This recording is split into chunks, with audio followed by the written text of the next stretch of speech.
হরে কৃষ্ণ। আজকে আমরা জগন্নাথ লীলা সিরিজে শ্রীক্ষেত্র পুরী ধামের মহিমা ও মাহাত্ম্য আপনাদের সাথে শেয়ার করব। উড়িষ্যা উৎকল নামে খ্যাত। এটি ঋষিকুল্য নদী ও মহানদীর মধ্যবর্তী প্রদেশে অবস্থিত। পূর্বে এটি উৎকল দেশ নামে পরিচিত ছিল। স্কন্দপুরাণে উৎকল প্রদেশের মহিমা বর্ণনা করা হয়েছে। ওই পুরাণ অনুসারে দক্ষিণ মহাসাগরের তটদেশে স্থিত উৎকল পরম পবিত্রকারী স্থান। সমগ্র রাজ্য জুড়ে বহু মন্দির ও তীর্থ বিরাজিত। উৎকল দেশে বসবাসকারী জনগণ সদাচারের দৃষ্টান্ত স্থানীয়। সেখানকার ব্রাহ্মণগণ সর্বদাই শাস্ত্র অধ্যয়ন ও যজ্ঞ সম্পাদনে নিরত। সৃষ্টির শুরুতে যজ্ঞকর্ম ও বেদপাঠ উৎকল হতে উদ্ভূত হয়েছিল। এই প্রদেশ অষ্টাদশ বিদ্যার মহাসাগর স্বরূপ বলে সুবিদিত। শ্রীনারায়ণের আজ্ঞায় উড়িষ্যার প্রতি গৃহে লক্ষ্মীদেবী বিরাজ করেন।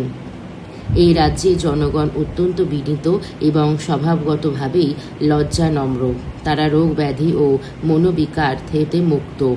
তারা অত্যন্ত নিষ্ঠার সঙ্গে তাদের পিতামাতার সেবা করে থাকেন। তারা অত্যন্ত সত্যপরায়ণ এবং শ্রীবিষ্ণুর প্রতি ভক্তি পান। উৎকলের মানুষ অপরকে সাহায্য করা ও নানা কল্যাণমূলক কর্ম করে তৃপ্তি লাভ করেন। লোভ, দুষ্টভাব ও প্রতারণা সেখানে অনুপস্থিত। একসময় উৎকলের জনগণ ভগবত কৃপায় অত্যন্ত দীর্ঘায়ু ছিল। নারীগণ ছিল পতিনিষ্ঠ, ধর্মপরায়ণ, শ্রীসম্পন্না, বিনীতা এবং সুশীলা। তারা সুন্দর বস্ত্র পরতেন এবং মূল্যবান রত্নাভরণে নিজেদের বিভূষিত করতেন। ক্ষত্রিয়গণ সাধারণ মানুষকে রক্ষারূপ স্বধর্ম আচরণে সর্বদা নিয়োজিত থাকতেন। তারা অত্যন্ত দান, ব্রতশীল ও যুদ্ধে সুপারদর্শী ছিলেন। তারা প্রচুর যজ্ঞের আয়োজন করতেন এবং এজন্য প্রচুর দক্ষিণা প্রদান করতেন। তাদের যজ্ঞের অগ্নি কখনো নির্বাপিত হতো না। যখন উৎকল দেশে এইরকম ক্ষত্রিয়ের গৃহে কোনো অতিথিদের সমাগম হতো, তারা সেই অতিথিদের তাদের আশাতীত বহু বহু উপহারে পরিতুষ্ট করতেন। বৈশ্যগণ কৃষিকর্ম, গোরক্ষা ও বাণিজ্যে সুন্দরভাবে নিয়োজিত থাকতেন। তারা তাদের ভক্তি ঐশ্বর্যের দ্বারা সর্বদা ভগবান, গুরুদেব ও ব্রাহ্মণগণের সেবা করতেন। কোনো ভিখারি উৎকলের কোনো বৈশ্যের গৃহে গেলে সে এত ভিক্ষা পেত যে তার আর অন্যের গৃহে যাওয়ার প্রয়োজন হতো না। উৎকলের শূদ্রগণ গীত, বাদ্য, কলা, বিদ্যা ও শিল্পকর্মে অত্যন্ত নিপুণ ছিল। তারা অত্যন্ত বাগ্মী, সুবক্তা ছিল। তারা ছিল ধার্মিক ও দানপরায়ণ এবং সর্বদাই তাদের কায়িক শ্রম, মন, বাক্য এবং ধনসম্পদ দ্বারা ব্রাহ্মণগণকে সেবা করত। এমনকি বর্ণশঙ্করগণও তাদের পদমর্যাদা অনুসারে ধর্মচারণ করত। পূর্বে ষড়ঋতুর পর্যায়ক্রমিক আবির্ভাবের ক্ষেত্রে কোনো অসামঞ্জস্য ঘটত না। অসময়ে বৃষ্টিপাত হতো না। বৃষ্টি জলে বা প্লাবনে কখনো শস্যাদি নষ্ট হতো না। বায়ু কখনো মানুষকে নির্যাতন করত না এবং কেউই ক্ষুধার কষ্ট পেত না। পৃথিবীতে যা কিছু পাওয়া যায় উৎকলে তা সবই সুপ্রাপ্য ছিল। পুরুষোত্তম ক্ষেত্র পরম পবিত্রকারী স্থান। এখানে ভগবান বিষ্ণু দারু নির্মিত বিগ্রহ রূপে বিরাজিত রয়েছেন। তিনি দারু ব্রহ্ম নামেও সুবিদিত। কেউ তা দর্শন গ্রহণ মাত্রই মোক্ষ লাভ করে থাকে। যে পুরুষোত্তম ক্ষেত্র পরিদর্শন করে সে অপর সকল পবিত্র তীর্থে গমনে ফল প্রাপ্ত হয়। ভগবান জগন্নাথ সর্বত্র বিরাজমান। তিনি সর্বব্যাপী। তবুও পুরুষোত্তম ক্ষেত্রে তিনি তার সাক্ষাৎ রূপে অবস্থান করেন। এই ধাম ভগবানের এতই প্রিয় যে তিনি তার নিজ নাম অনুসারে পুরুষোত্তম এই স্থানে নামকরণ করেছেন। এই ক্ষেত্রের পরিধি 10 যোজন অর্থাৎ 120 কিলোমিটার অবধি বিস্তৃত। এই ক্ষেত্র সমুদ্র হতে অভিব্যক্ত হয়েছে এবং এর তটবর্তী ভূমিক্ষেত্র বালুকাবৃত। বালুকাময় এই তটভাগের মধ্যস্থলে একটি নীল পর্বত বিদ্যমান। একসময় এই ধরনী প্রলয় জলে নিমগ্ন ছিল। ভগবান শ্রী বরাহদেব পৃথিবীকে উদ্ধার করে একে যথাস্থানে স্থাপন করেন। তারপর ব্রহ্মা সকল তীর্থ ও নদীসমূহ স্থাপনে ব্রতী হন। ব্রহ্মা সকল জীবকুলের দুর্দশার কথা চিন্তা করেন, যারা সকলে ত্রিবিধ ক্লেশে এখানে নির্যাতিত হচ্ছে। তাদের কল্যাণের কথা ভেবে ব্রহ্মা মুক্তি প্রদায়ক পরমেশ্বর শ্রী বিষ্ণুকে বহুবিধ প্রার্থনা স্তুতি নিবেদন করেন। শ্রী বিষ্ণু ব্রহ্মাজির প্রার্থনায় অত্যন্ত প্রীত হলেন এবং তার সামনে আবির্ভূত হলেন। তার গাত্রবর্ণ ছিল মেঘের মতো নীলাভ। তার চতুর্ভুজে শঙ্খ, চক্র, গদা ও পদ্ম শোভা পাচ্ছিল। তিনি গরুরের পিঠে আরোহণ করেছিলেন। ভগবান বিষ্ণু ব্রহ্মাকে বললেন, আমি তোমাকে একটি পন্থা বলবো, যার ফলে তোমার অভিপ্রায় সিদ্ধ হবে।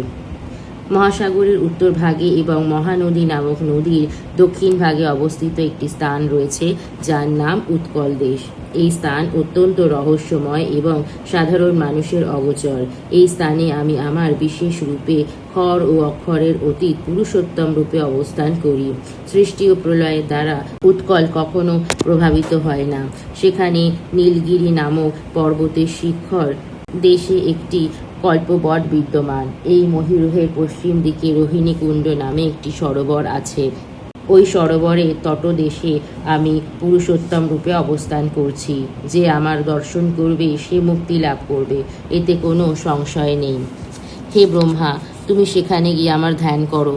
তখন পুরুষোত্তম ক্ষেত্রের সকল মহিমা সত্যই তোমার নিকট প্রকাশিত হবে।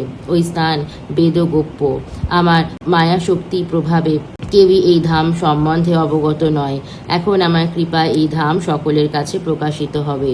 কেউ যদি এক নিঃশ্বাস কাল মাত্র এখানে অবস্থান করে, তাহলে সে এক অশ্বমেধ যজ্ঞের ফল প্রাপ্ত হবে।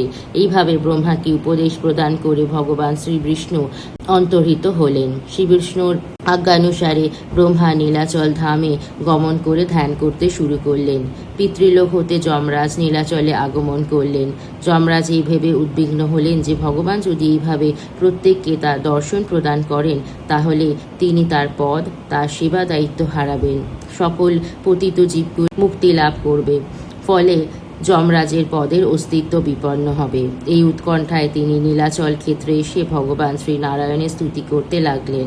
যমরাজের প্রার্থনা স্তুতিতে শ্রীনারায়ণ অত্যন্ত প্রীত হলেন। তিনি তার বাম পাশে উপবিষ্ট লক্ষ্মী দেবীকে যমরাজের সঙ্গে কথা বলতে ইঙ্গিত করলেন। লক্ষ্মী দেবী বললেন, হে সূর্যনন্দন যমরাজ, আমাদের পক্ষে এই পুরুষোত্তম ক্ষেত্র পরিত্যাগ করা অসম্ভব।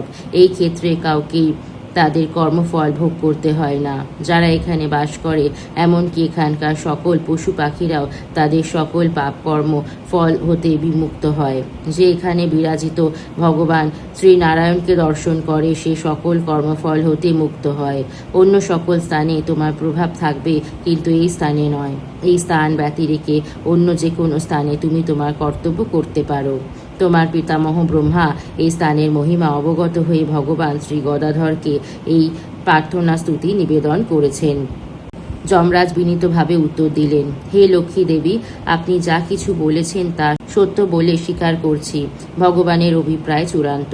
তিনি জীব সত্তা সমূহকে বন্ধনগ্রস্ত করেন, তিনি তাদের বন্ধন হতে বিমুক্ত করেন। তিনি আমাকে সৃষ্টি করেছেন, তেমনি তিনি স্বর্গ ও নরকও রচনা করেছেন। এই ক্ষেত্রে যে কেউ মৃত্যুবরণ করবে, সেই মুক্তি লাভ করবে। এই যদি আপনার অভিলাষ হয়, তাহলে কৃপাপূর্বক এই স্থানে বাস করার মাহাত্ম্য আমাকে বিশদভাবে ব্যাখ্যা করে বলুন। পুরুষোত্তম ক্ষেত্রের মহিমা কীর্তনের সুযোগ লাভ করে জগৎমাতা লক্ষ্মী দেবী আনন্দিত হলেন। তিনি যমরাজকে নিম্নোক্ত লীলা কাহিনী বললেন। মার্কেন্ডেয় নামেও একজন ঋষি ছিলেন। তিনি বরলাভ করেছিলেন যে তিনি 7 কল্পকাল ব্রহ্মার 7 দিন জীবিত থাকবেন। ব্রহ্মার দিন শেষ হলে প্রলয় হয়। সেই সময় সমগ্র পৃথিবী জলমগ্ন হল। সেই প্রলয় বারিধিতে সকল জীবের মৃত্যু হলো, কিন্তু মার্কেন্ডেয় ঋষিও মৃত্যু হলো না। তিনি সেই জলে ভাসতে লাগলেন। সেই আদি গন্ত বিস্তৃত জলরাশি তরঙ্গোচ্ছ্বাসে ওই ঋষি অত্যন্ত ক্লিষ্ট হলেন। দীর্ঘকাল ওইভাবে কষ্টভোগের পর তিনি নীলাচলের সন্নিকটে একটি তটে উপনীত হলেন। তিনি দেখলেন যে তটবর্তী ভূমি জলশূন্য, জলস্তরের চেয়ে উঁচু। সেখানে ওই ভূমিক্ষেত্রে অতিকায় এক বটবৃক্ষ দণ্ডায়মান ছিল। সবিস্ময়ে মার্কেন্ডেয় শুনলেন যে কেউ যেন তাকে আহ্বান করছে। মার্কেন্ডেয়, উদ্বিগ্ন হইও না, আমার কাছে চলে এসো। মার্কেন্ডেয় আশ্চর্য হলেন, কে আমাকে আহ্বান করছে? কোথা থেকে এই স্নেহাদ্র কণ্ঠস্বর ভেসে আসছে? তারপর তিনি শ্রী নারায়ণ ও লক্ষ্মী দেবীকে দর্শন করলেন। তিনি তাদেরকে তার প্রণতি নিবেদন করলেন। ভগবান শ্রী বিষ্ণুকে তিনি অনেক প্রার্থনা স্তুতিতে নিবেদন করলেন। ভগবান তার এই ভক্তকে বললেন, তুমি আমার তত্ত্ব অবগত নও, সেজন্যই তুমি ক্লেশ ভোগ করছো। হে মহর্ষি, এই বটবৃক্ষের শীর্ষে আরোহণ করো, যেখানে তুমি এক বৃক্ষপত্রে আমার শিশুরূপে দর্শন পাবে। তুমি সেখানে তার সেই উন্মুক্ত মুখ্য বিবরে প্রবেশ করতে পারো এবং সেখানে সুখে অবস্থান করতে পারো। মার্কেন্ডেয় এই কথা শ্রবণ করে বিস্মিত হলেন। তিনি সেই মহিরুহে আরোহণ করলেন এবং ভগবানের শিশু মূর্তি দেখতে পেলেন। ঋষি মার্কেন্ডেয় তার মুখের মধ্যে প্রবেশ করলেন। সেখানে তিনি চতুর্দশ ভুবন, ব্রহ্মাদেব সহ সকল দেবগণ, দিকপালগণ, সিদ্ধ, গন্ধর্ব, রাক্ষস, মুনি ও দেবর্ষিগণ, সকল মহাসাগর, তীর্থ, নদী, পর্বত, অরণ্যসমূহ দর্শন করলেন।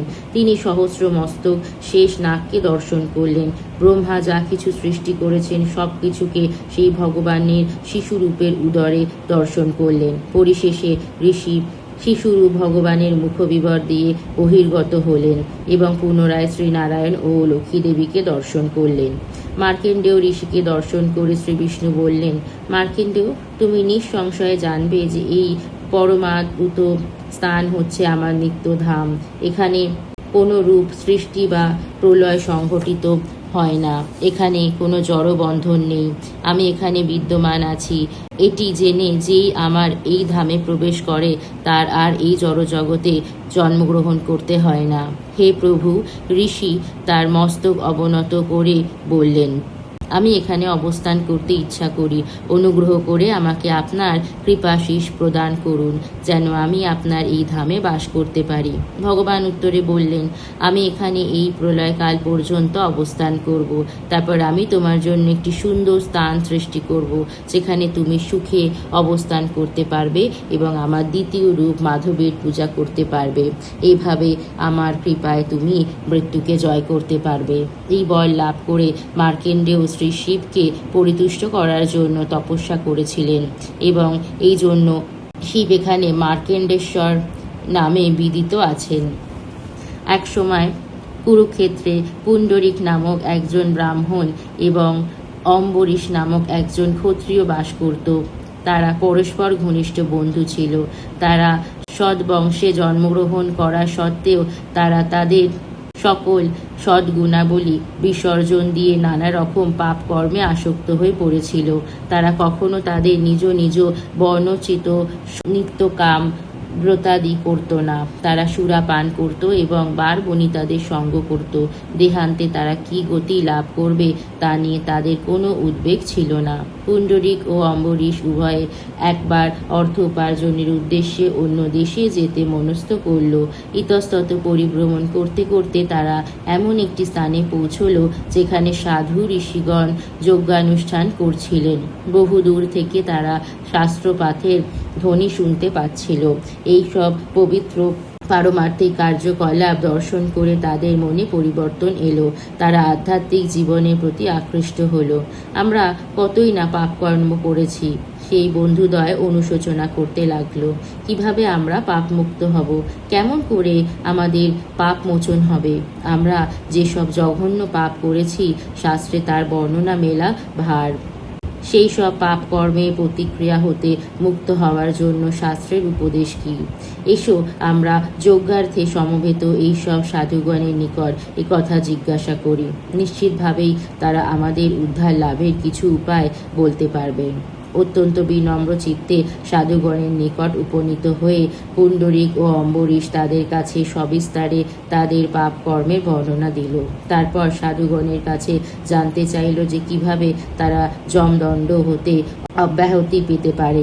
যখন সেই সাধুবর্গ তাদের পাপের বিবরণ শ্রবণ করছিলেন তখন সেই বিবরণ এতই বীভৎস ছিল যে তারা চোখ বন্ধ করে রেখেছিলেন।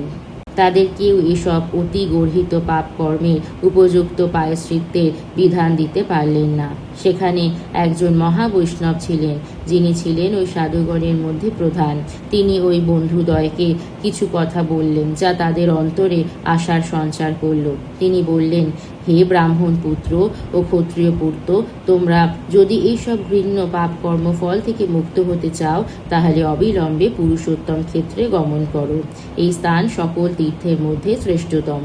এখানে পুরুষোত্তম ভগবান সর্বাপেক্ষা করুণাময় এক মূর্তিতে তার এক ভক্ত রাজা ইন্দ্রদ্যুম্নের ভক্তিতে প্রীত হয়ে প্রকটিত হয়েছেন।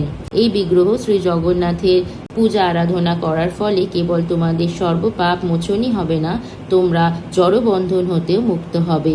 কেবল তার দর্শন মাত্রই তোমরা তোমাদের সকল পাপ থেকে মুক্ত হবে। এই জগদীশের শরণ গ্রহণ করো, যিনি উৎকল প্রদেশে নীলাচল পর্বতের উপর বিরাজ করছেন। করুণাময় প্রভু নিশ্চয়ই তোমাদের সকল মনোবাসনা পূর্ণ করবেন। ওই বৈষ্ণবের নিকট থেকে এই সদ উপদেশ প্রাপ্ত হয়ে পুণ্ডরিক ও অম্বরীশ প্রসন্ন মনে পুরুষোত্তম ক্ষেত্রে উদ্দেশ্যে যাত্রা শুরু করলেন। ভগবান শ্রী জগন্নাথের মহিমা শ্রবণ করে তাদের চিত্তে বৈরাগ্য ও অনাসক্তির উদয় হল। তারা কুসঙ্গ পরিহার করে ভক্তিযুক্ত সেবা অনুশীলন করতে শুরু করলেন। কয়েকদিন পর তারা পুরী ধামে পৌঁছলেন।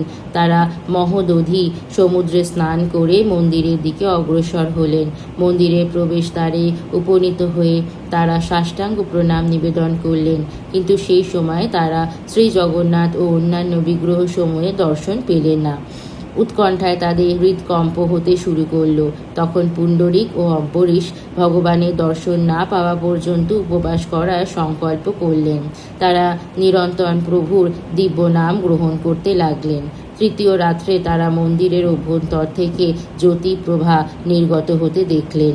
ভক্তদ্বয় উপবাস অব্যাহত রেখে অবিশ্রান্তভাবে ভগবানের দিব্য নাম জপ করতে লাগলেন। পরিশেষে সপ্তম রাত্রে তারা শ্রী জগন্নাথ দেবের দর্শন লাভ করলেন। সকল পাপ কলুষতা থেকে সম্পূর্ণ বিমুক্ত হয়ে এবং অপ্রাকৃত জ্ঞান ও দিব্য আনন্দে পরিপূর্ণ হয়ে পুণ্ডরিক ও অম্বরীশ তাদের অবশিষ্ট জীবন নীলাচল ধামে শ্রী জগন্নাথের সেবায় অতিবাহিত করলেন। জয় জয় শ্রী জগন্নাথ দেব কি জয়।